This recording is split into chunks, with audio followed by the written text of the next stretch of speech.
Hello folks, Phil Gallagher of ThrabenU here for another Legacy video. Today's video is sponsored by Moxfield.com and we'll take a look at them after round 1. So we're going to be running back the Red-White Death and Taxes list that I played about a week ago. Alex Firo from my Discord has funded 3 D&T leagues where I kind of try hard. Now, generally speaking, I was really happy with this deck list last time around. I don't remember exactly what I played against, but I remember thinking that like my decision to include an extra surgical extraction in the sideboard was a choice that I was very, very happy with. And while I don't want to change any of the cards, I do want to articulate a thought that I had. I feel like this deck list is very much built for a winner's metagame and not necessarily for Magic Online leagues. In leagues, there's more variance in what you are going to play against, more noise, as some people call it. There's a higher distribution of very fast combo, and I wonder if my goal is to specifically play leagues, like, am I specifically supposed to max out on all of these Pyroblast effects like I would if I was playing in a competitive event like a challenge? Or should this sideboard be geared in a slightly different way? Um, that's something that's on my mind. I'm not going to make any changes right now, but that's something that I'm considering. Since I've already done kind of a full deck tech on this, I'm just going to kind of hit some high points here in case you didn't watch the previous video. We are splashing red specifically for Magus of the Moon, as well as these blast effects in the sideboard. Otherwise, we are playing pretty stock Yorion D&T. The Yorion builds right now are largely considered superior by the community, and a lot of the grinders are putting in their efforts towards optimizing what these Yorion builds look like. I've cut some of the cute singletons from the deck list, like the Hammer Mage that's often in the sideboard and Sanctum Prelate, for just more consistency and extra copies of other things. So I'm pretty happy with this deck list overall, and I used most of the tools at my disposal last time around. You know, ultimately, like I do still have some questions about whether or not some of these things are really worth it. But I need more data to kind of make that conclusion. And with that said, I think we're going to keep the deck tech short and just jump directly into some matches here. I do want to say my donation queue is pretty light right now, so if you want to get one of your own decks on the channel, there will likely be a fast turnaround time. Yeah, if you're new here and you like what you see today, please consider subscribing, and if you're a regular, throw me a like before the video begins. It's the easiest way to support my content for free. Let's battle. Alright, round 1, we have a Yorion Mirror. I have no lands, so this one is an auto mulligan. My opponent says hello, and I say, oh no, I've got to think about this hand. Uh, Yikes. So is this a D&T mirror? I guess is kind of the primary question. This is like such a risky hand. Like, it's not even Plains Aether Vial. It's the Singleton Mountain Aether Vial. So it's the question, like, do I want to lose to, like, Force of Will, Force of Negation, Prismatic Ending, Cyclave Apparition, any card of that general nature, or do I want to go to 5 cards? Hand's a hard sell. Like, especially since, like, my cards are just, like, not hard castable. I think I'm gonna go to 5 rather than keep that one. This is very easily the best hand so far. Although, it's still got some issues. I think I'm gonna throw back Caldra. And I think I'm gonna keep my 3rd land. I think I just have to keep the mana here before I know what my opponent is playing. I'm going to play out this Arid Mesa so that I don't get wastelanded in the first turn cycle. Alright, this is very unfortunate. It is the mirror. So I will try to get a Jitte online, I guess, but I kind of expect to get buried by cards in a lot of worlds here. I'll use this ability. I'll grab the Jitte. I can't really lock my opponent out of casting things with Magus of the Moon, and like they also have a basic plane, so that doesn't help me. Uh-huh. Yep. Cool. I'll fetch a basic here and play out my Jitte. Like, if this eats a Skyclave, it eats a Skyclave. But I'm, generally speaking, so very far behind here, just in terms of raw mana count and whatnot. And this is not going to help. Yeah. That is a Recruiter. I will play a Ganjo as a land, call it a turn. I'm probably going to be willing to scoop this game up relatively quickly. Like, I am at a large mana disadvantage because my opponent has both Port and Vial, and I'm also down 2 cards from my double mulligan. Like, my opponent can start, like, Recruiter of the Guard, Flicker Wisp Chains, they can Skyclave my Jitte at their convenience. They don't even have to do it, like, at sorcery speed or anything. Okay. Yeah. So that Recruiter can get any number of things, depending on how scared my opponent is. Stoneforge Mystic, which means that they already have some sort of 3-drop nonsense. Okay. What am I doing with my life? How am I winning this game? I can play Magus of the Moon so that I can't be ported anymore and try to do Jitte nonsense after that. But I think if I am actually going to connect with this Jitte and make this Jitte matter, I have to get pretty aggressive here.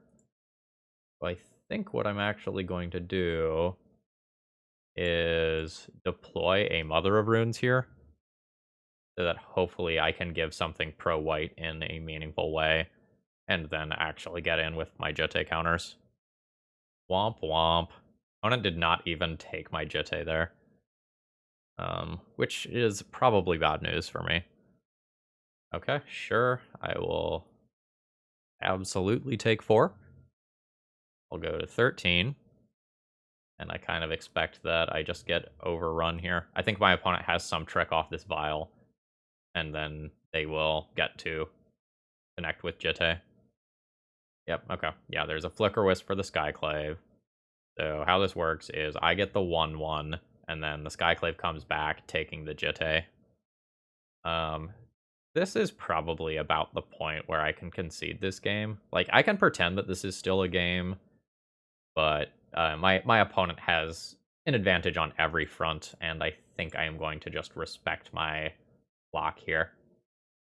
Okay. Is this 0 cards? Yikes, okay. So I could consider playing Pyroblast or Red Elemental Blast for Yorion specifically. Otherwise, I don't think I want Peacekeeper. Containment Priest is medium minus. In case you're not familiar with this interaction, Containment Priest gets all sorts of wonky once like Flicker Wisp effects start getting involved. So if you control a Containment Priest, you can essentially use a Flicker Wisp effect as a nuke, and that can be incredibly powerful.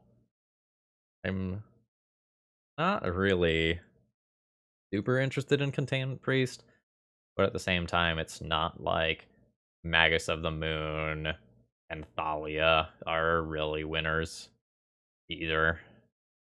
Or Spirit of the Labyrinth, for that matter. I think I'm just going to resubmit the game 1 deck. I don't feel good about that.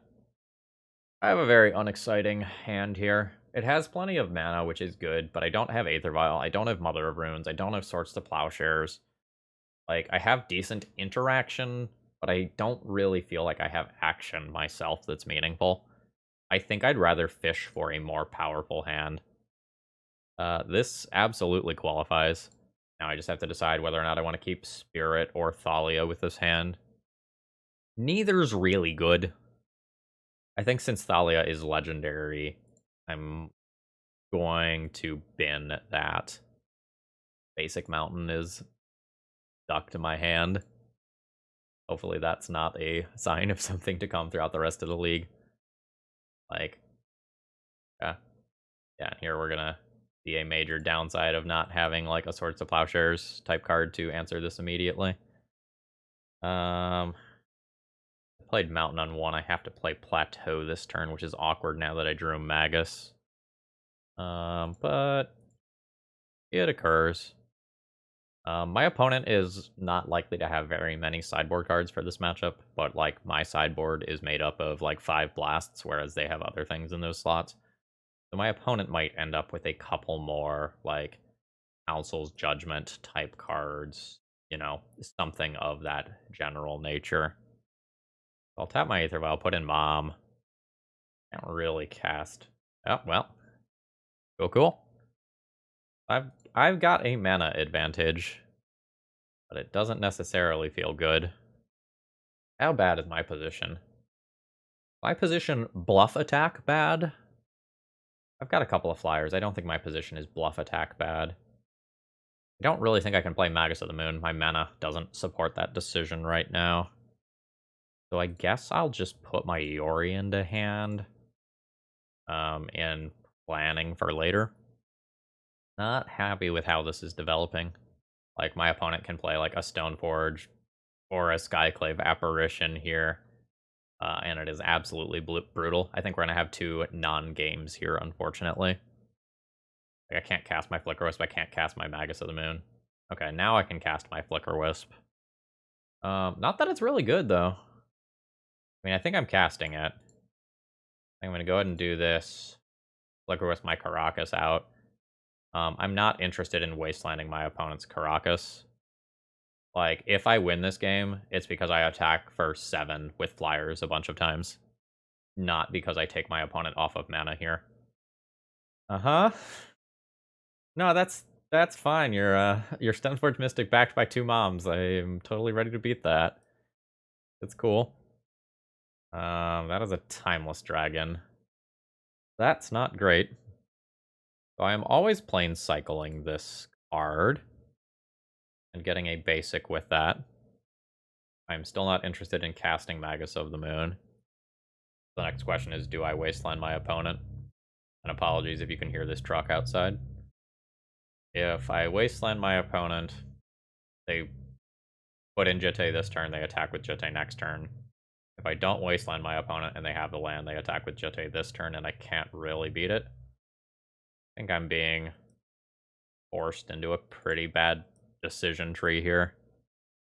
I hit for the 3. I think if my opponent connects with the Jitte this turn, I'm basically dead, so I think I'm priced into that decision. It does not feel good. Okay, so they would have Jitte connected this turn in a way that would have been very bad for me. Not really happy with where this is going. I'm always attacking with this Flicker Wisp. I'm very confident in that. And now it's like, do I want to put the 4/4 into play, or do I want to put the 5/5 into play? Regardless, I'm always getting a basic plains. This will be black. That is worth something. Yeah, that's worth something here. It makes the protection angles slightly more awkward for my opponent. More mana efficient for me to play Yori in this turn rather than Timeless Dragon. But it's not like I can play a 4-drop and then a 2-drop next turn anyway. Yep. I feel like I have drawn a little poorly here, and I also feel like my opponent's deck is better at the mirror. Like, I've seen my Mountain be costly, I've seen my Magus of the Moon be costly here. Uh-huh. So, my Timeless Dragon block is fine to try and force protection. But my opponent has double Mom here. So this doesn't matter a lot.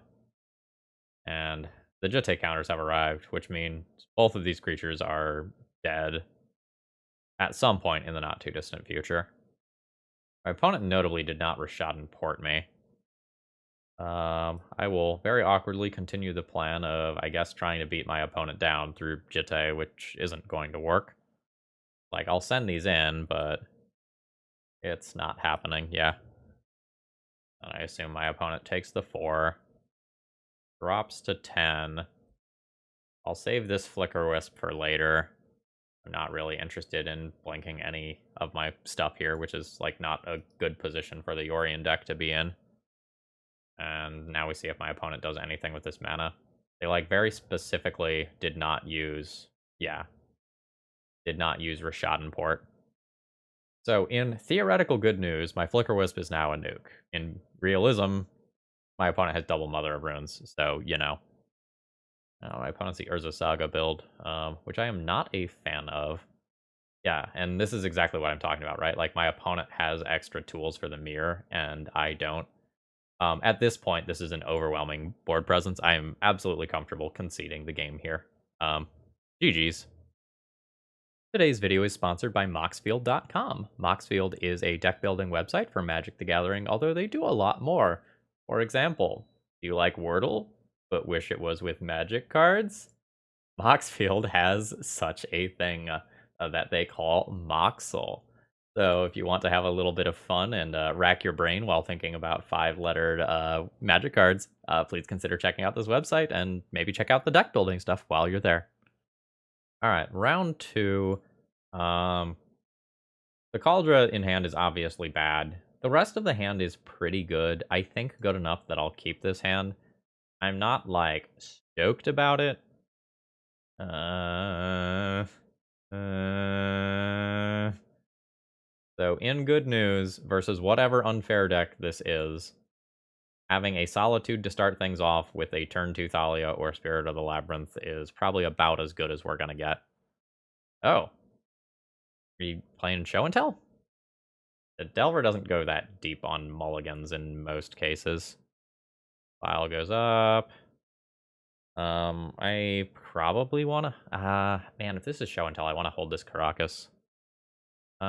If I draw something like a Magus of the Moon, I can just put it in via Aether Vial. I'm okay getting a basic here. And I think this is Thalia over Spirit of the Labyrinth in the short term. Like, I can try to put Spirit of the Labyrinth into play in response to a cantrip in a future turn. But I'd rather, like, have Thalia as insulation. Jeskai Control? Jeskai Control that milled to 4? That is a prismatic ending on the Aether Vial rather than the Thalia. Alright. Understood. Punishes my decision to get basic planes if I draw a Magus, but hopefully that's fine. You can't hear it, but the slow blink that I just did is insane. Okay. I will attack for 2. My opponent drops to 17. And I'll put a Spirit of the Labyrinth into play. I have a very good board position. Like, I have 5 power in play. I have 2 relevant hate bear effects. That's fine. My opponent's stuck on land at this point. They are stuck on land at this point, and I'm going to get to 100% resolve a Magus of the Moon, which I imagine ends the game on the spot. And I say 100% because my opponent is tapped out and I have Thalia.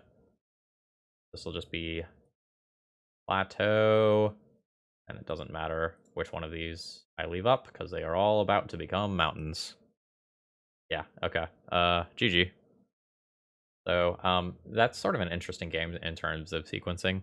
Like, I made some decisions in respect of my opponent being Show and Tell after a mull to 4 with Volcanic Island, but it turns out it was just a disastrous Jeskai Control set of hands. So my decision ended up being incorrect, and I got punished by one of the 2 draws in, 69 cards that would have punished that.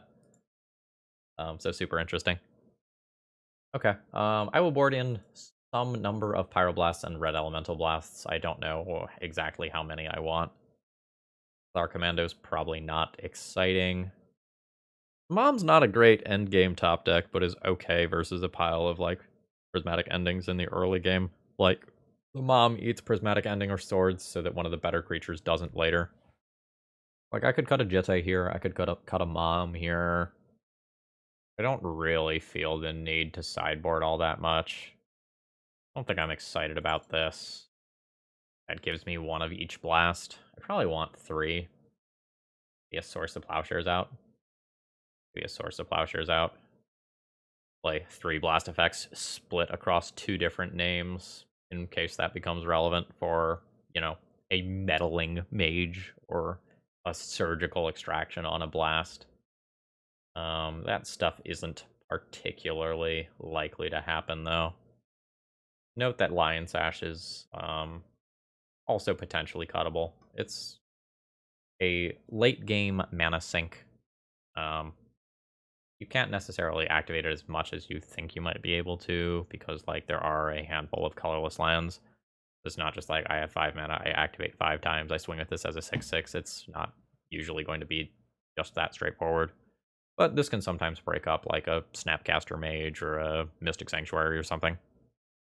This is an unexciting hand. It is a little light on early game plays in a way that I don't like. Like, Timeless Dragon is kind of cool in that it's an uncounterable creature, but I'm not, like, overly hyped on having Solitude in the early game. I just don't feel like I have a good plan here. I'm willing to fish a little bit. I like this hand better. I'll probably keep this pitching a Solitude and call that good. In a lot of worlds, this Prismatic Vista is going to be reserved for a basic mountain, but I don't necessarily have to make that choice here. Opponent is going for Tundra on turn 1, which may mean that they are extremely light on basics. This may not be Just Guy. This could be like a 4-color greed pile. Hello, Solitude. Welcome back. It's not like I got rid of you or anything. Files resolved. In the Prismatic Ending world, though, that doesn't really mean much. So, like, there's a lot of worlds where, like, this eats my Prismatic Ending, and then, like, Thalia becomes slightly more annoying. Yep. This is fine. Port? I play Port this turn, Wasteland is awkward. I draw it. Then I can't have Red Elemental Blast up if that's a thing that I feel like I need to do. I don't need white anytime soon. I think I'm comfortable just fetching the mountain here. Alright, mountain into Thalia. Feel like this start favors my opponent. We'll see what they can do. I'm gonna play Recruiter this turn. I can play Karakas pre-combat. That protects Thalia from utter nonsense. If something were to happen, I am okay dropping the shields on Thalia to play Recruiter here. We're getting a response. See what that is. Okay, yeah, there is a 4th color. So the 4th color is probably for Minsc and Boo. That is actual factual counterspell. So we'll see what my opponent's follow-up is. It can't be Minsc and Boo immediately, but I do have the shields down on Thalia. So, like, Thalia can eat a Swords to Plowshares or something here. Sure. Red Elemental Blast would be, like, very awkward if my opponent were to drop, like, a Minsc and Boo next turn. I'm not very well equipped to beat that card with the Red Elemental Blast. Now am I? I don't think I'm interested in putting this Yorion into my hand right now. I think I'm porting my opponent off of green. Minsc and Boo is, like, absolutely on my mind here. And I don't know if my opponent, like, I don't know what sort of... That also dodges Red Elemental Blast. My cards are lining up super poorly here. I need a land drop for my turn. A Cauldron complete. Cool. So I'm dead. It's gonna take a couple turns, but I'm dead here. My early plays got answered, and then my opponents played cards that dodged the Red Elemental Blast. Yeah, that's fine. Let you show me what you get, and then I can use that to inform my Rishadan Port decision. I will still be attempting to keep my opponent off of Minsc and Boo, and now I have to do that by porting Volcanic Island instead. I will probably just Red Elemental Blast a cantrip, like literally any cantrip here, just because of how dire my situation is. I just want to go and stop my opponent from chaining cantrips into cantrips into cantrips, because so few of my cards matter right now. I'm going to take 3 from Mentor. I'm doing okay, and that's fine. Not like I have multiple 5-drops that I wanted to play. Or it's not like I maybe wanted to think about doing this card with Flash. Please don't counter me. I have a family. Alright. I do succeed in getting the Mentor. And then, hopefully, my opponent doesn't just play Minsc and Boo. Because while, like, I can deal with the token via Karakas, I am not going to be in the position long-term to where I can dedicate my mana to just, like, dealing with that card every single turn. Yeah. And my opponent actually has some kind of neat lines available to them. Because you can just sacrifice a creature.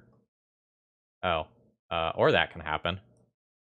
I kind of thought that the line was sacrifice the monk token to kill the solitude. But I'm good with this line. It lets me top deck removal for that monk token. Okay.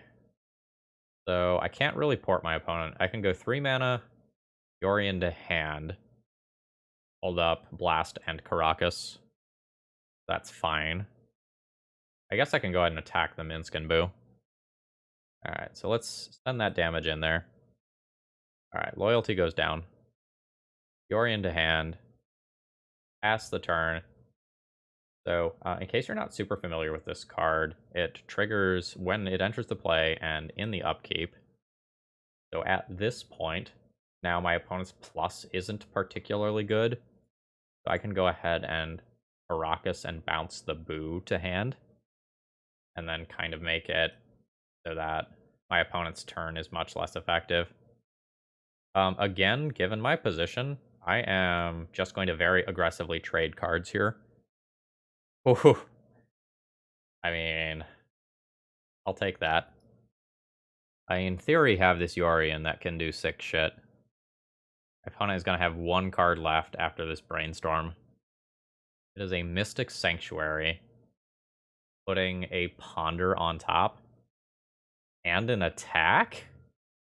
Wild. Okay.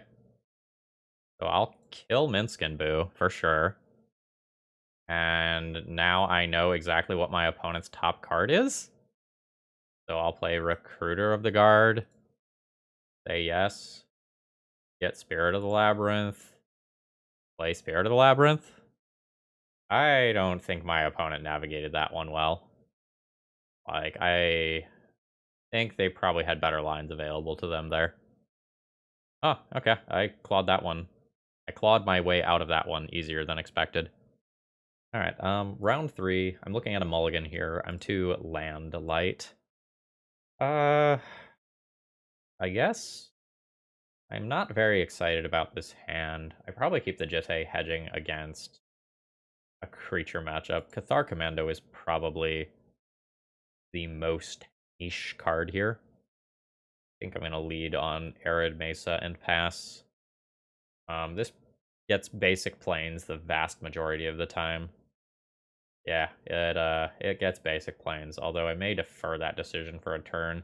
Just wasteland my opponent's Den of the Bugbear here. It's not like Spirit of the Labyrinth is a super exciting play. So I'll wait till their upkeep, but I am going to go ahead and wasteland that card. I don't necessarily want to fetch yet, which is why I didn't Rashadan port. And this line lets me hold up Swords to Plowshares, which my other line did not. Alright, so now, is it favorable for me to play Spirit of the Labyrinth? Or do I just port my opponent? Porting my opponent is pretty annoying. Decision's easier if I have the 4th land drop. I'm gonna get basic planes. I think I'm just gonna try to slow the pace of this game down. And Rashadan port the Den. Okay, that is another wastelandable land. Talia is awkward. Simultaneously very good and very bad. I think I'm interested in playing Spirit of the Labyrinth and Swords to Plowshares in this turn cycle, rather than playing Thalia. And that means that if I top deck a land, I can get Jitte counters, which would make the matchup moving forward significantly easier. I'm just worried about like playing Thalia and having these very good cards stuck in my hand. I would like to get some Jitte counters on a creature ASAP, partially because of like how good they are at killing my opponent's 2/2 threats, and partially because of how good they are at protecting me from Fury. Alright, so there's the Swords to Plowshares that I wanted to play out in this turn cycle. And things are starting off strong. Okay, fantastic. Are there worlds where I would play Magus of the Moon right now? Yes. Decreases the power of that, turns that into not a man land. I think that means that this becomes this becomes plateau. So I will go ahead and play Jitte. Dead Gone usually isn't in the main deck here. So I am expecting that this is safe. And especially once I have a Thalia in play to kind of clog up the ground, things should be good. This is 0 sideboard card matchup, by the way. It probably is. A Fable of the Mirror Breaker. Absolutely. Okay, Shatter Skull's fine. Oh? Palace on 1 is also acceptable. So I'm fine just attacking here. So I can just block and use 1 pump counter if my opponent wants to block. Or does it cost me 2 counters otherwise to remove that creature? Okay, yeah, that's fine. So I'll give myself +2/+2. Meaning that I just kind of get rid of that creature for free. I guess I'll just kind of constrain my opponent's mana from here.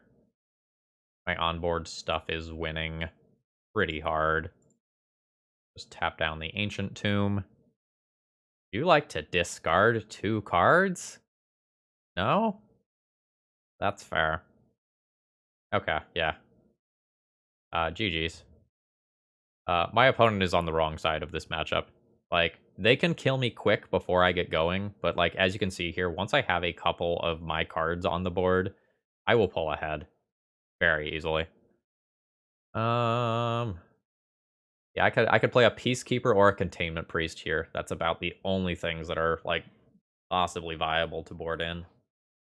I'm much more vulnerable to Blood Moon than I would like. Like, despite the fact that I am running Magus, I only have 6 actual planes in my deck, which means if my opponent does a turn 1, like Magus or Blood Moon, I'm a little soft to it.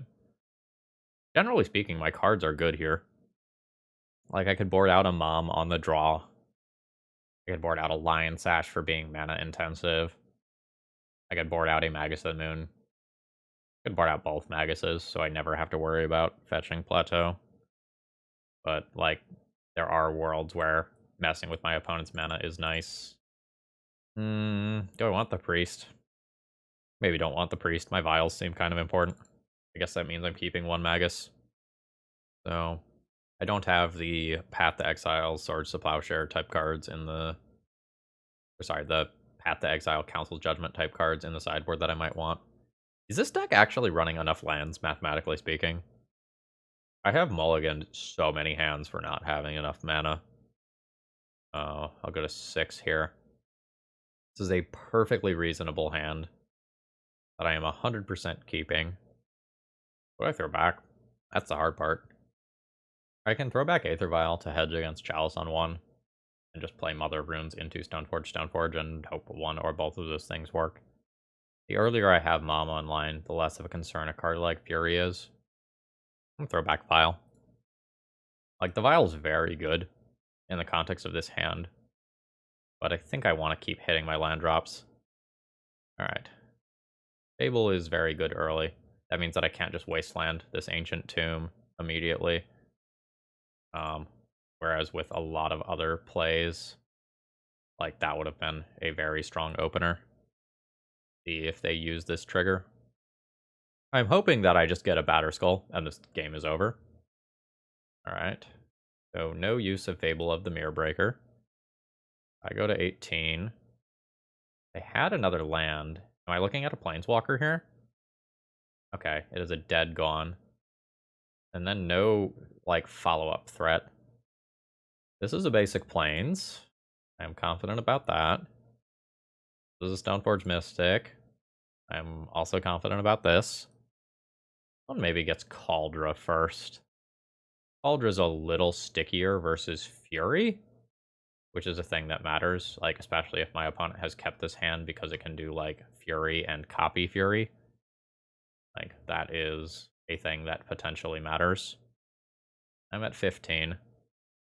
That's 5. There's Fury. Yep, that is okay.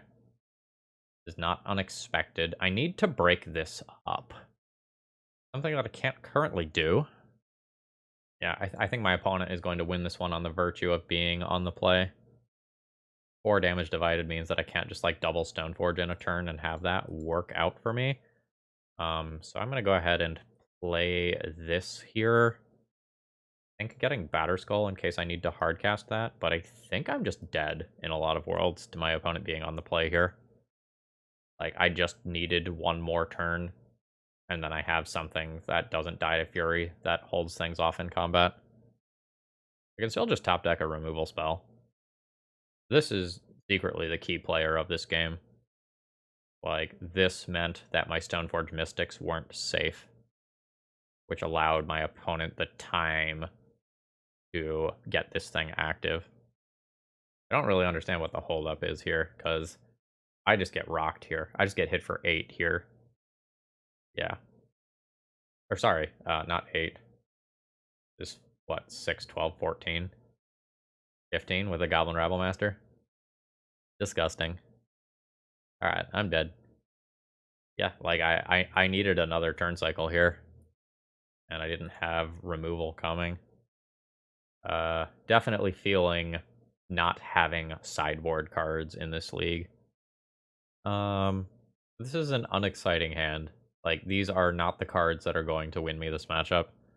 Like, a Wasteland is cool, but there's a lot of times where my opponent plays around that on turn 1.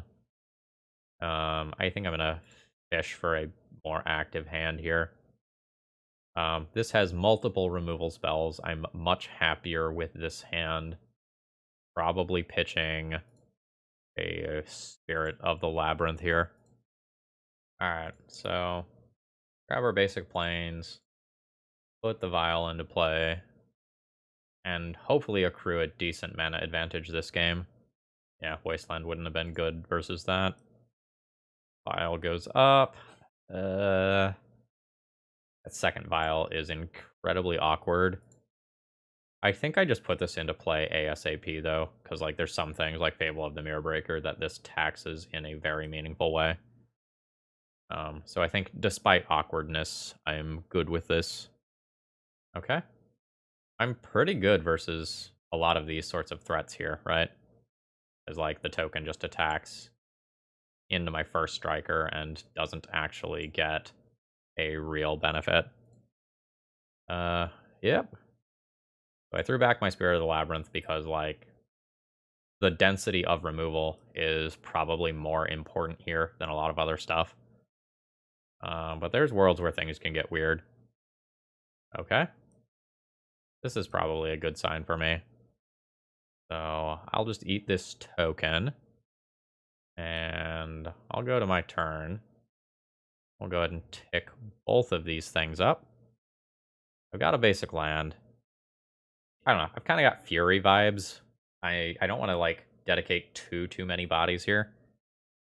So I think what I'm going to do is play a Recruiter of the Guard and then use this trigger to just get like a Flicker Wisp to protect my stuff from removal, or potentially just make my opponent's life a little bit more awkward. This is just making me better versus things like Fury and Dead Gone and whatnot. Okay, that's fine. Fury notably is outside of the Skyclave apparition range. Fiery Confluence. Well, that's a blowout. Okay. Not stoked about this. I'm going to go ahead and take that Rabblemaster out of play. This is a 4 for 1 for my opponent, which I am not a huge fan of. It also puts them in a situation. Aldra, make them have the Fury or follow-up removal spell. Fine. This also puts me in a situation where like a follow-up Fury is very good against me. It's possible I'm supposed to get Batterskull, but my opponent has more of these. Getting Caldra is better. Okay. That occurs. I guess that means that my opponent does not have like Caldra though, so like that is good for me. I will take 1 from the Goblin token, which I will clean up later at my convenience. I am going to continuously make Fury better and better against me in a way that I am not fond of. I think I am trying to press my advantage here on my opponent's life total. Well, that's the worst case scenario. So that gives my opponent a 3/3 that can block the Skyclave Apparition. And then I lose that creature in combat as well. Probably lose to that. What a disastrous set of things for my opponent to have. Like, I can take 7 this turn and then get a Flicker Wisp out of the way. Rough. So, in case you're not familiar with this one, it's kind of another Goblin Rabblemaster type card. Yeah, I'm at 8 after that. My only real line here is to Flicker Wisp one of these tokens. Was one of those. I would have gotten a Batterskull versus a Coldra earlier. I've blocked a 3/3, taken 3, 4, 5, 6, 7, 8 damage. Situation would not have been good. Still. Yeah. I can't really kill this. Probably have to just get rid of that. This Squee can just come back, which is a problem. I am at 3. Oh, and there's more? Oh. Okay. Yeah, getting the Batterskull would not have helped. I just got demolished. GG's. Okay. I feel mana light here. I'm not like super stoked on this hand. I guess I'm gonna keep it. Um, I don't know if this deck is running enough land. Like my sample size is small, but anecdotally, I've just felt like I have wanted more lands in most of my games. Sure, Preordain potentially means a combo deck of some kind. I'm probably gonna play Spirit of the Labyrinth on turn 2 over Stoneforge Mystic accordingly. Especially after I draw a second one here. Okay, it's in play. Now there are worlds where this is a like fair preordain, and my opponent just like plays a lightning bolt or a source of plowshares or whatever on this. This does less than I want it to. Yeah, this is one of those timelines. Yeah, and so like it's turn 2, and I'm missing my land drops in decks that like has many 5-drops. Not the biggest fan here. I've resolved a Spirit of the Labyrinth again, but like my opponent is going to deploy cards better and more consistently than I am in all likelihood, even through Spirit of the Labyrinth. Yeah, there's another land drop. My opponent can play something like a Teferi.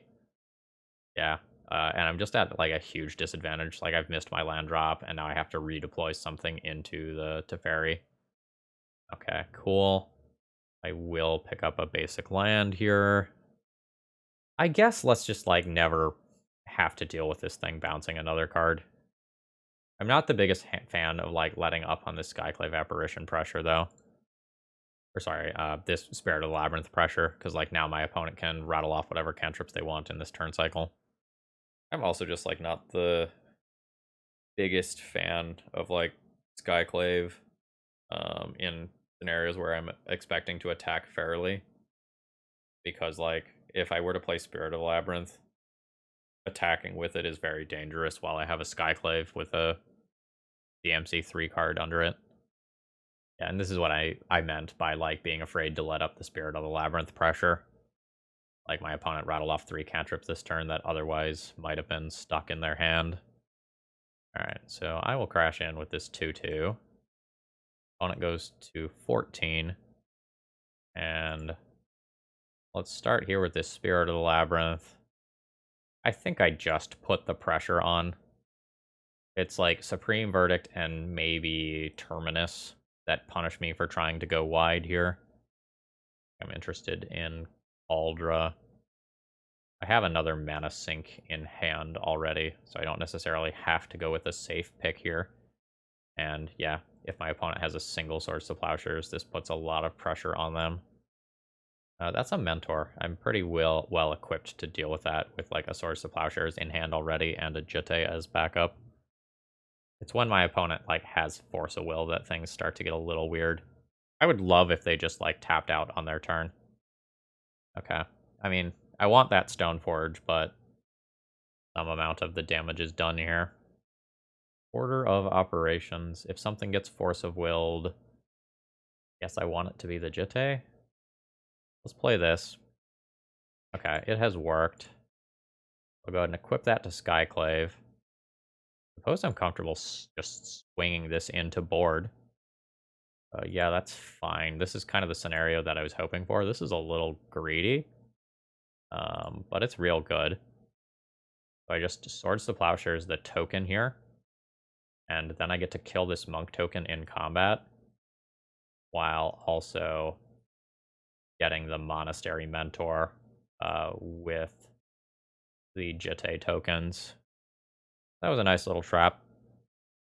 So removal spells can still be good against me on this board, but with like Recruiter here, Yori incoming, and Kaldra as a much later threat, I'm happy enough with the current situation. Ending is good, but acceptable. And, ooh, a mom.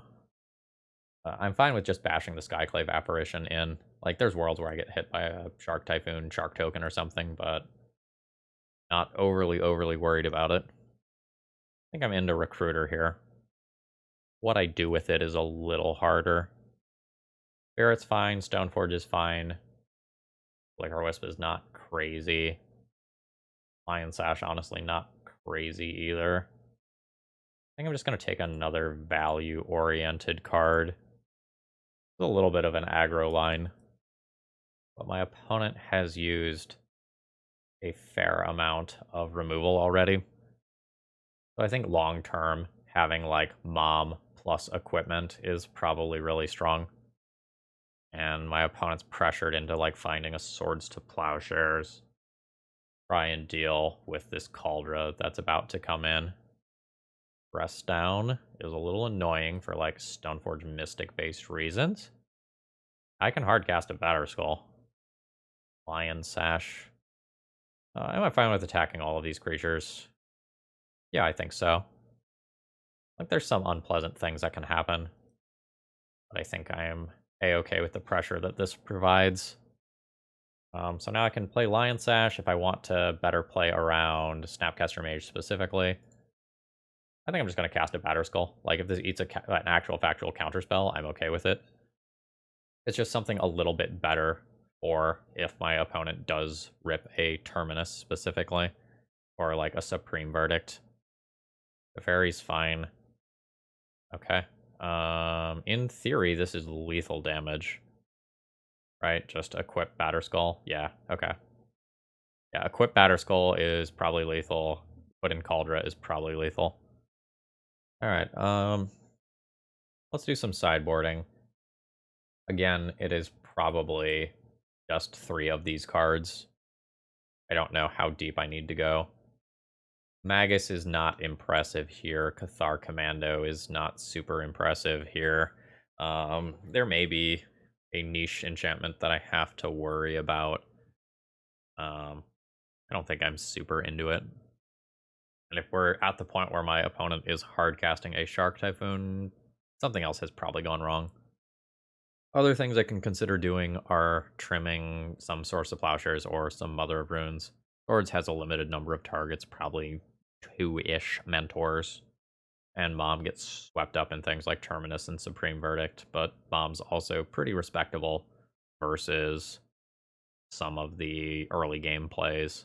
Like, if the Mom eats a removal spell, so a Spirit or a Stoneforge doesn't, like, that's all in all good for me.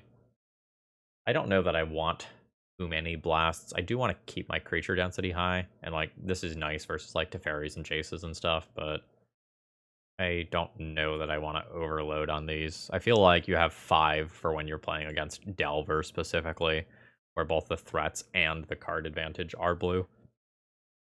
This is an unexciting hand that I will keep. Like, I have one counter spell that probably hits a cantrip, maybe a turn 3 Planeswalker. I have an early play. I don't have the best things to back it up, though, unfortunately. One of the nice things is that I can leave up Plane Cycling for Timeless Dragon while also leaving up Red Elemental Blast. So that's a thing. But, like, Mom's really only good in these sorts of matchups when you do have the turn 2 play to back it up, which I don't. So, like, there's going to be a lot of worlds where this mom sits in play for 4-ish turns without actually serving any purpose. And I may even decide to attack with the Mother of Runes. Okay, so I expect Mom to bite the dust here, and then I don't actually have to think about it. But there would have been worlds where I would have attacked with Mom here. Ooh, Vile. Vile is better than cycling Timeless Dragon right now. I'm going to have a Red Elemental Blast for a turn 3 Teferi or a Swords of Plowshares for a turn 3 Mentor. Although if my opponent plays turn 3 Mentor, I'll probably go to my turn. Alright, nice. So there's the Red Elemental Blast for the Teferi. It was good enough to get a Force of Will. Teferi specifically makes my Timeless Dragon considerably worse. Yeah, I was about to say, but there are worlds where my opponent just bounces an Aether Vial and then my Timeless Dragon looks okay again. Multiple Caracas definitely has been a problem tonight. Alright, so I plane cycle this on my opponent's turn. They tick Teferi up to 2. I Legend roll my own Caracas to play Timeless Dragon. They tick it up to 3. Um, and I hopefully attack and kill Teferi.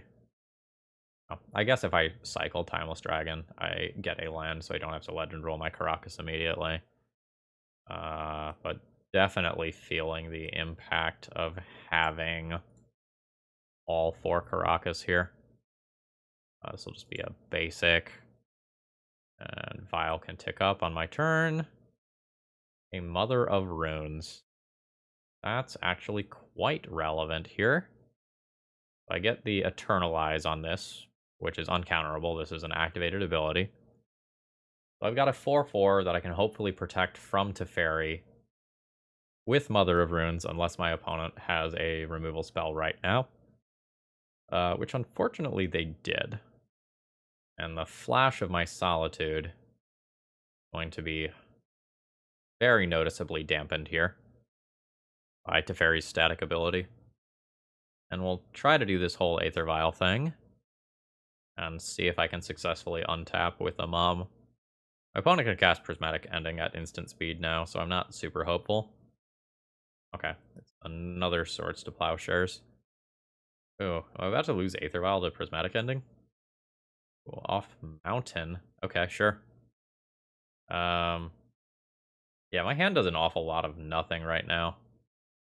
Like, I am going to cast this card at sorcery speed for no explicit value, so I have something that can pressure Teferi.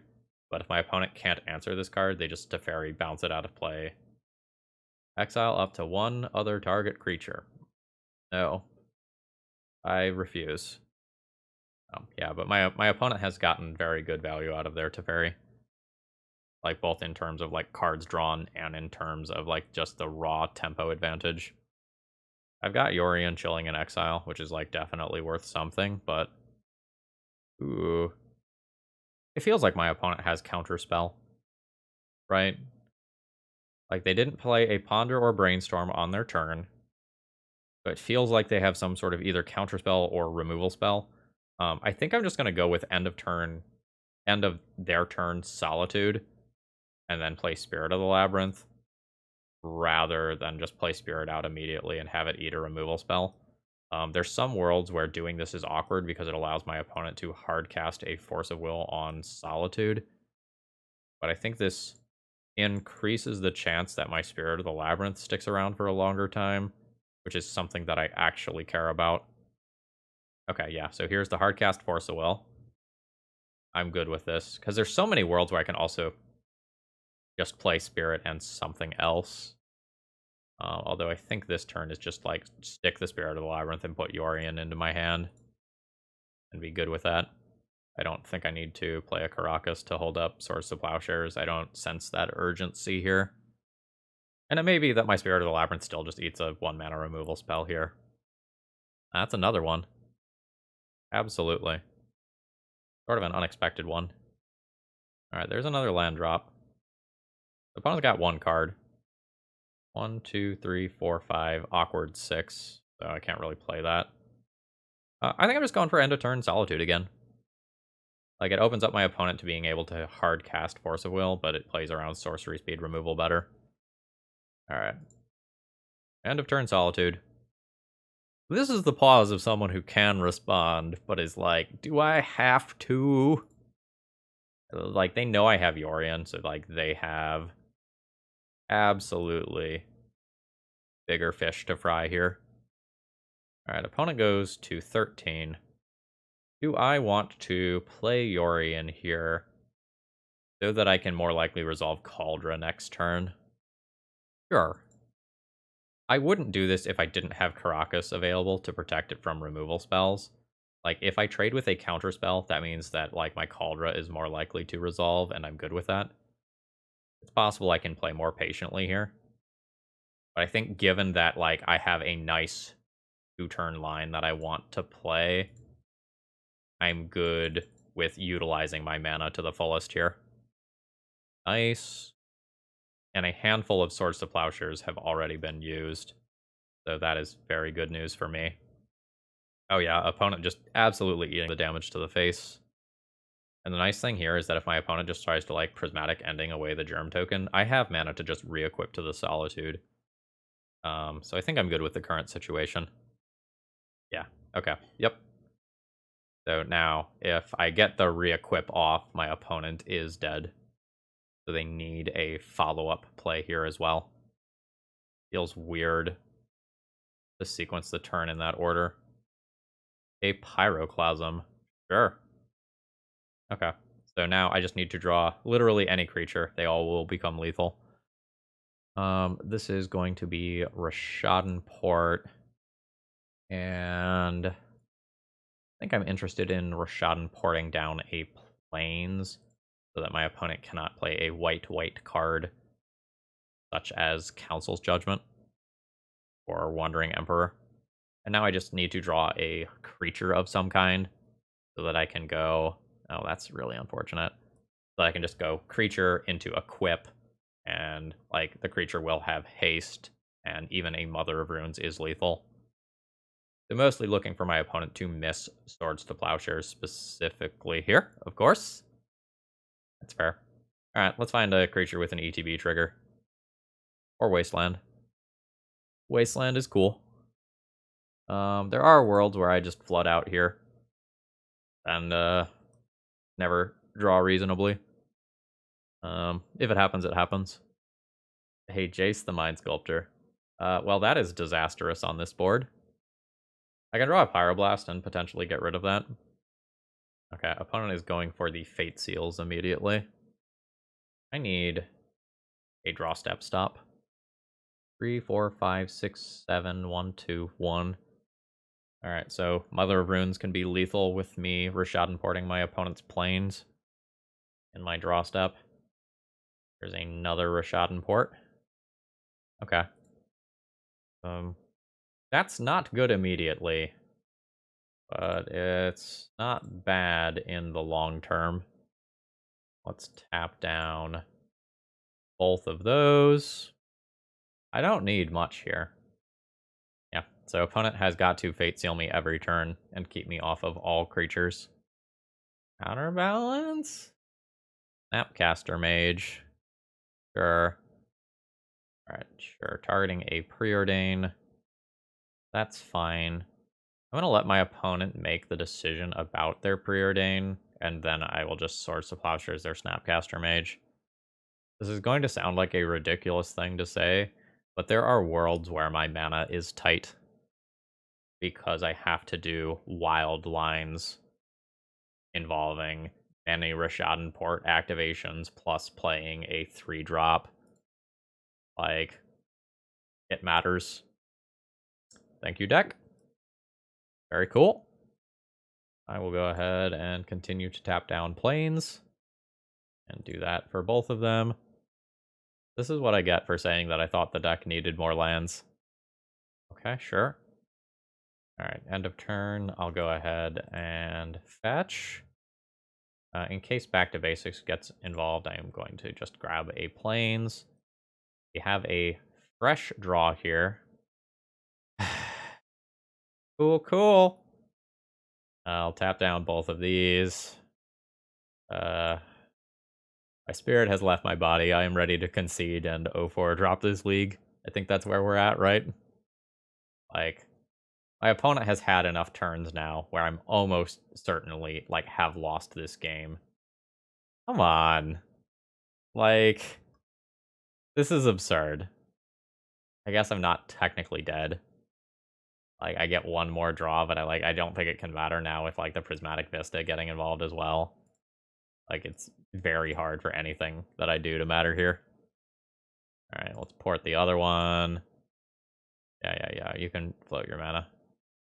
Yeah, the second fetch land here makes it kind of insane. Like, I can go for a line where I, like, double wasteland my opponent or something, but, like, they've let me keep the card on top with Jace. Alright. That's it. Oh shit, I'm not dead yet. I was so miserable, I just thought that was the end of the match, but we're still playing. So in terms of optimal play there, I should have forced another 30 seconds off of my opponent's clock in case they time out.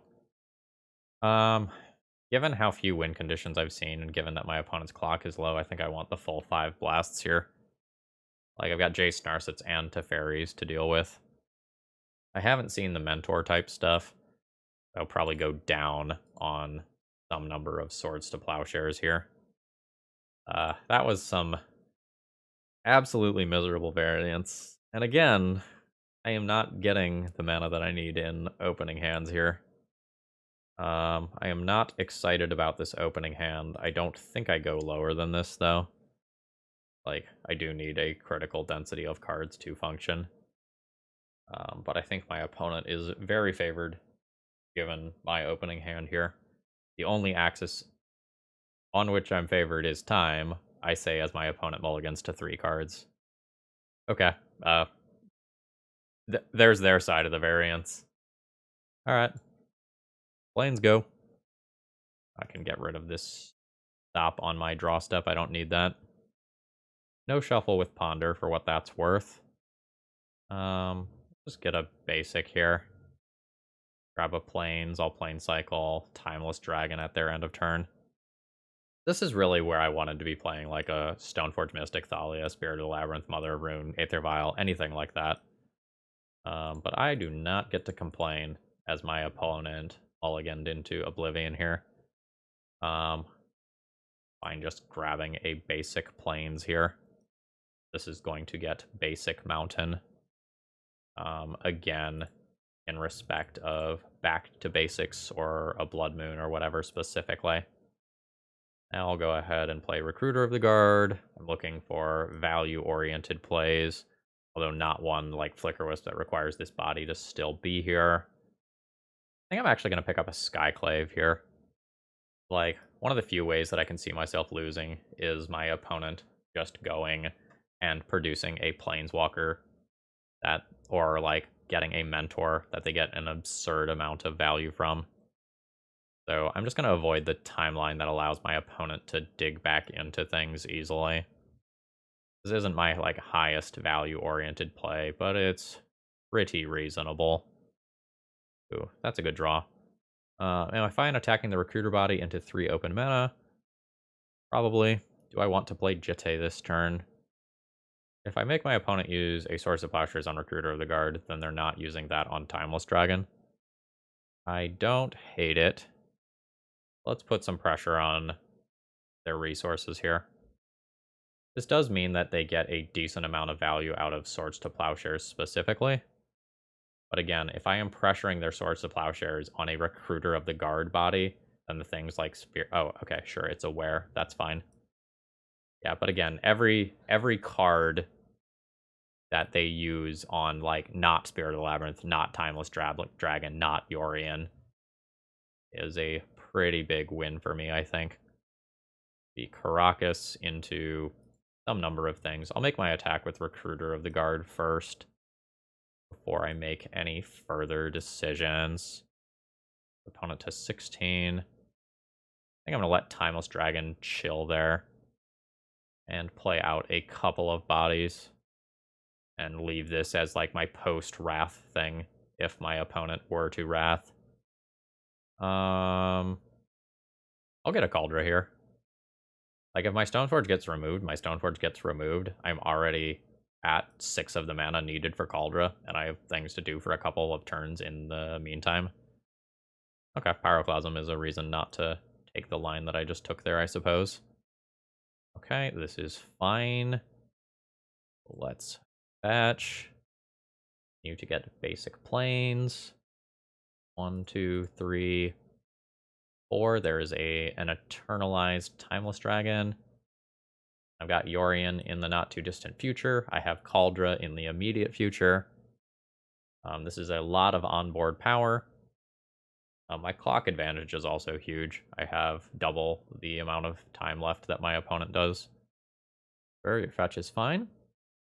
Tormentor is fine. I have a Skyclave to back that up. Like, I can already take this thing out of play. Opponent is... Okay, I was going to say opponent needs to have Force of Will plus blue card to stop this, which they have already priced themselves out of doing. So... There's a Skyclave. I should technically do this after attacks. It shouldn't matter. Okay, that's fine. Where's this going? On the Timeless Dragon, that's fine. That all would have happened the same way regardless. Take out the Mentor. I think I'm going to go ahead and actually fetch here. Continuing to grab basics out of my deck. And I'll go ahead and put Yorion to hand. My opponent has whatever card they put back with Brainstorm last turn.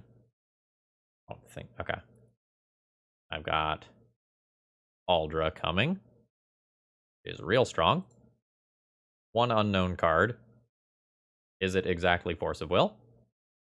It is exactly Force of Will. For sake of mana efficiency, I am fine junking a token here and calling it a turn. That's punishing. It's actually not that punishing, right?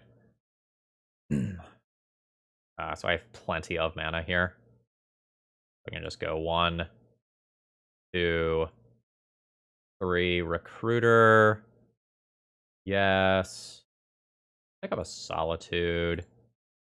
Cast. Junk Mentor. Go to combat. Attack for my 2. It's totally safe since my opponent is Hellbent. And I've got Yorion with 3 potential targets here. And Karakas protection for Yorion. I'm going to set a stop in my draw step for Wasteland purposes. I want to Wasteland my opponent off of Force of Will specifically. I think I'm just going to play this one super safe here. My attack is kind of awkward because when my opponent has Swords to Plowshares and they Swords to Plowshares this, they get a 3/3 which can block Solitude. So I think I'm going to go, well, play this land and fetch that out here. Because I have Prismatic Vistas remaining in my deck at this point, I'm going to grab a Plateau. I'm going to go ahead and just play a Yorion now. Go ahead and target those 2. Not going to take any attacks here. I just feel perfectly safe. Junk that. Do Recruiter of the Guard nonsense. I don't really know what I want, so I think I'm just going to pick up another Recruiter of the Guard and delay that decision. Your Preordain is fine. Prismatic Ending on Skyclave is fine. You can have a 3/3 token. Like, I can repeat the same sort of line as last turn, right? Not if I want to hold up Karakas, though. What kind of equipment do I have access to? I'm going to cast this card no matter what, so let's cast this. I can probably just find a Flicker Wisp and do disgusting shit with that. I'll Flicker Wisp the Illusion token out of play. Go to combat attack with all of this. I don't feel the need to play the Mother of Runes. I'll just hold that. And then I have, like, lethal next turn with the ability to save Yorion from, like, Supreme Verdict or equivalent. If my clock was higher, I think I would have played that a little differently. Yeah, Jace is fine. I have literal no idea what you could brainstorm towards there. Yeah, okay. Alright, We're not 0-4 dropping the league. Oh, wait. I won a match somewhere in there. It's just felt like a beating from my side of the battlefield. Alright, I'm gonna keep my opening hand here. I, again, am feeling like I need more mana sources in the deck. And I say this despite flooding out into all hell last game. I think I'm just going to lead on Prismatic Vista and pass the turn. Okay. Alright. We are playing against the deck my deck is specifically built to beat, so hopefully things go okay here. This is basic plains. I hate that I have to play a Wastelandable land here. And I think I'm going to play the card that slows my opponent down the most if it does resolve. The first thing that I play is likely to get dazed, though, unfortunately. Playing against a Ledger Shredder build. Alright, let's see if we get Wastelanded and die. Okay, did not get Wastelanded and die. That's good. The bad news is that, like, I can just be facing down Murktide Regent next turn. But in good news, unless my opponent has, like, Mishra's Bauble, oh, wait. Never mind, I do take 4 this turn. Or sorry, take 3 this turn due to 4 card types. Again, missing my land drops is very detrimental here. My opponent was kind enough to let me know that they don't have anything by F6ing through my turn. So that was nice, because it would have been much harder to decide whether or not I actually play out the Mother of Runes there. Armaglyph, okay. This game might be fully decided on whether or not I hit my next land drop.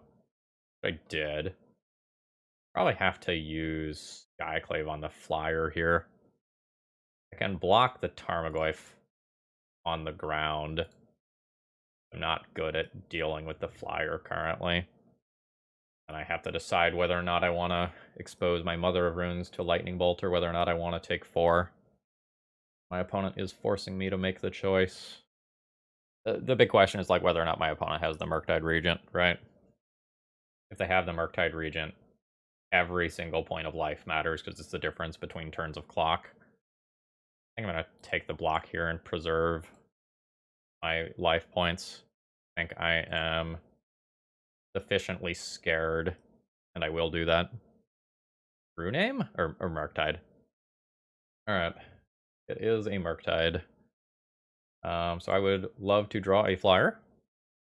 That would be swell. I always play Plateau. I can Stoneforge for Batterskull. Take 10 total from Murktide. Means I'm going to be dead to a Lightning Bolt. I think I'm going to go ahead and very awkwardly put Yorion into hand so that I can have the possibility of hard casting Yorion as a blocker for Murktide Regent if I find that to be the correct play. Cool. So that is just a 4/4 Trampler. I'm not super well equipped to beat. Okay. I'm going to take 9 this turn, be dead to Murktide in the air next turn. Cool. Not really the biggest fan of that. Just got absolutely overrun here. And, like, this is Stoneforge. I've got the Batterskull in hand. I guess Caldra can be my follow-up. Maybe Jete can be my follow-up. I might physically just need more life gain. I might need to tick this up for Flicker Wisp or Skyclave. As of right now, my opponent can just throw a hamster at my face and combat is irrelevant and my Batterskull is irrelevant. I think I need to tick that up to play towards more outs. So I'm dead to this in the air, and I can't stop that. I'm dead to this being flung at my face. I can't really stop that. I can swing all 4 damage at Minskenbu with Jete, gain 4, go to 8, still be dead on board. That was a disaster. And I think we're going to run into another one of these scenarios where my blasts are not going to hit all of my opponent's threats. My deck list feels outdated now. Like, this was fine last week when I recorded with this. But, like, this is here to cannibalize on the Delver decks, and if the Delver decks start moving into Rug for Minskenbu and Tarmogoyf, so these aren't going to hit, my build feels very awkward.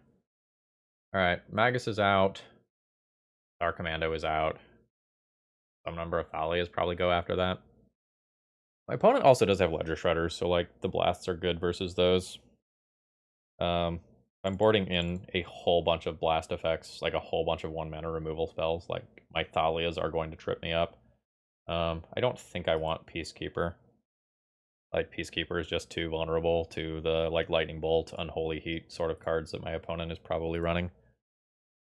Again, I really want 3 lands in my opening hands. At least this time, I have white. Although I might not be able to fetch white because I have red elemental blasts in mass to worry about. I really wanted that vial to resolve. That card was very important to this hand. This hand is a bit of a clunker. If I have to hardcast everything here, like it's incredibly mana hungry. Given the words that I just said, this hand is incredibly mana hungry. I don't think I try to wasteland my opponent. I am going to fetch the basic red source here, I think, and go for the early Stoneforge Mystic. It's not Lion Sash. I think it's probably Batterskull as like a compromise of something that's objectively powerful to put in, but still is castable later if my Stoneforge is removed. Like, essentially, I'm looking not to die. And that sounds stupid to say, but I'm looking not to get overwhelmed by early creatures and then let my Yorian bullshit take over the game as the game goes very long. And having access to this is probably good. Pyroblast is kind of an awkward draw. I don't think I'm in the situation to hold that up. I've got another removal spell. Well, I've kind of got 3 removal spells in hand, kind of. You squint at it the right way. I think I just want this to be another Stoneforge Mystic and force my opponent to use removal spells aggressively on them, or I slip something more important into play. Yeah, and this is kind of what I meant by, like, I want to hold up this Pyroblast, but I don't really feel like I can. Like, I want to be countering every one of those expressive iterations. Dragon Rage Channeler, very good. And I'm going to run into mana issues here because I don't have white for my turn. Never mind. Got there. That was a very important draw. Since I have Pyroblast, I think I just go ahead and take out that thing as soon as possible. Let's go yes. This second one can probably just pick up Gite. I don't think it's Caldra. And I think if my opponent casts a Murktide Regent this turn, I don't think I counter it. I think I let it resolve and try to Pyroblast it on my turn when I can play around Daze and Spell Pierce and whatnot. Goyf is fine. It is a large Goyf. That's a little annoying. And Pyroblast isn't lining up properly versus Tarmogoyf here. I'm fine with using a Skyclave on Tarmogoyf. I would prefer to use this on cards like Minsk and Boo that my Pyroblast doesn't answer super well. But it feels like this is where I'm at. Now that I have 2 Pyroblasts, I probably use it pretty aggressively on a Murktide Regent if my opponent casts one. Yeah. So let's attempt to counter this. Okay, fantastic. My opponent is super lazy with their, like, F6s. I am fine with turning that into a basic here. And attempting to cast Jitte. Fantastic. Put that on Skyclave. Go to combat. Do my attacks. It's worked. Fantastic. Minus, kill that. And I've got Pyroblast up, and my opponent has F6'd aggressively so that I know they don't have a counterspell, or at least didn't before this draw step. I won't Pyroblast a Ponder, but I will Pyroblast an EI if my opponent has one. Yeah, your Brainstorm's fine.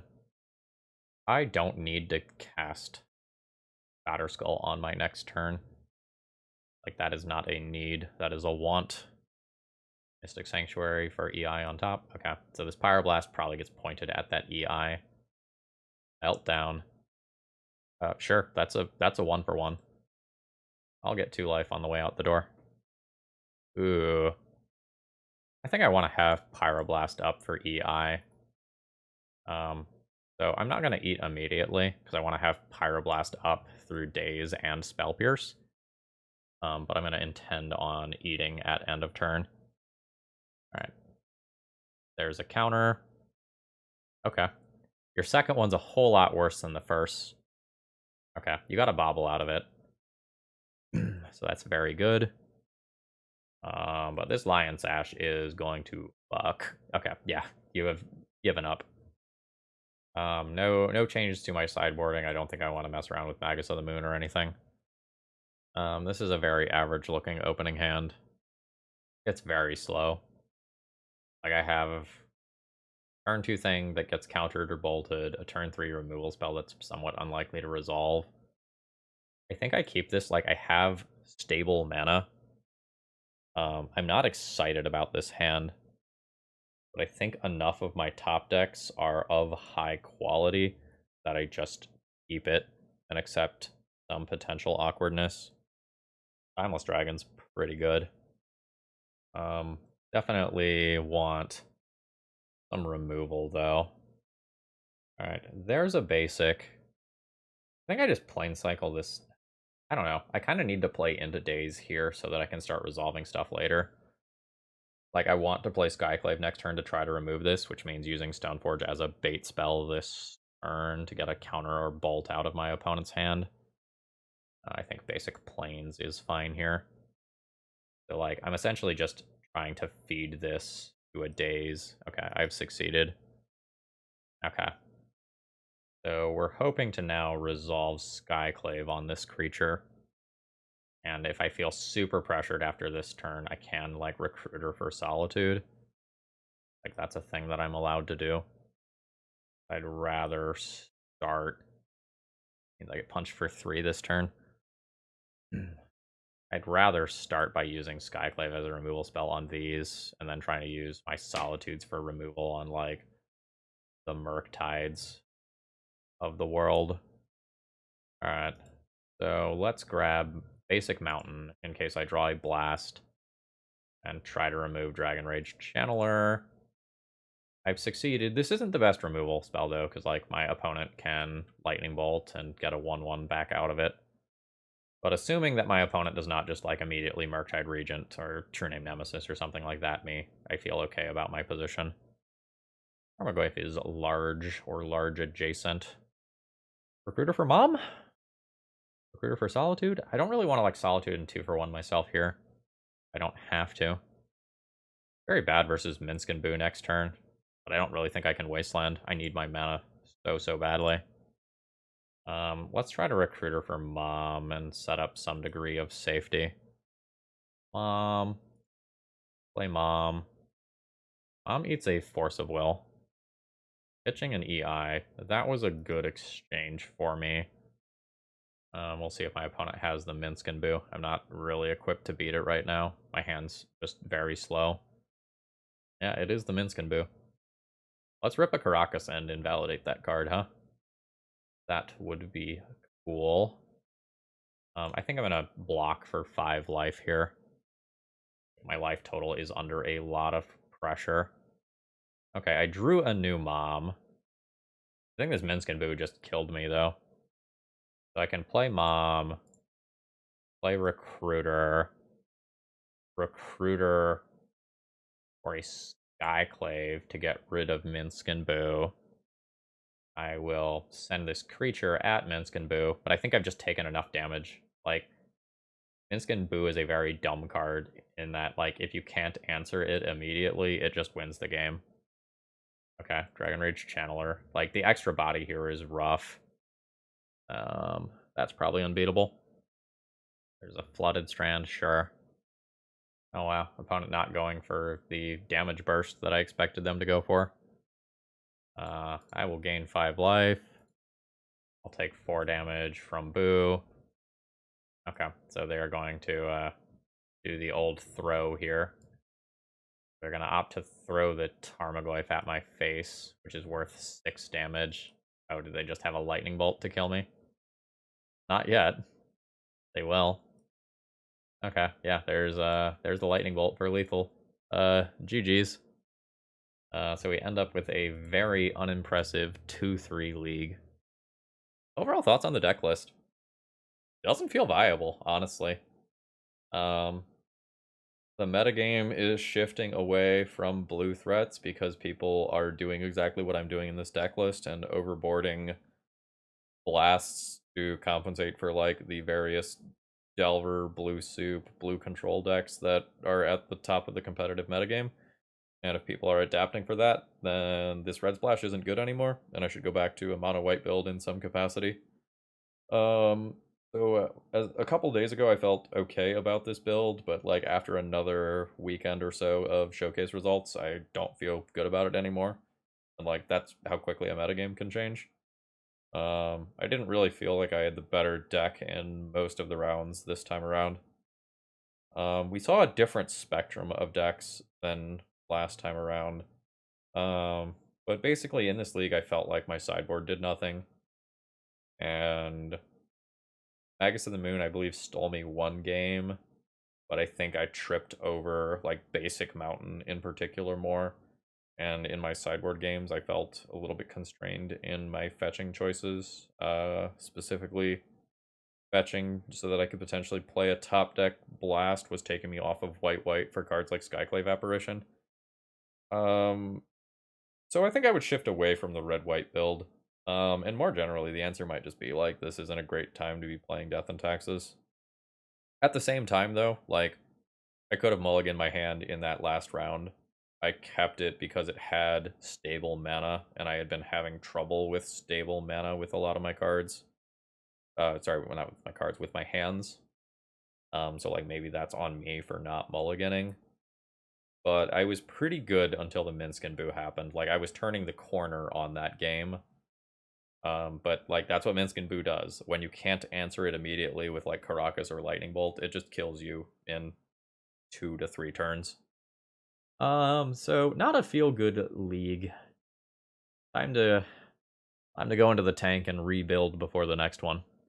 Anyway, folks, I hope you enjoyed. If you did, please click the like button on the way out. It helps a lot. I hope you have a great rest of the day.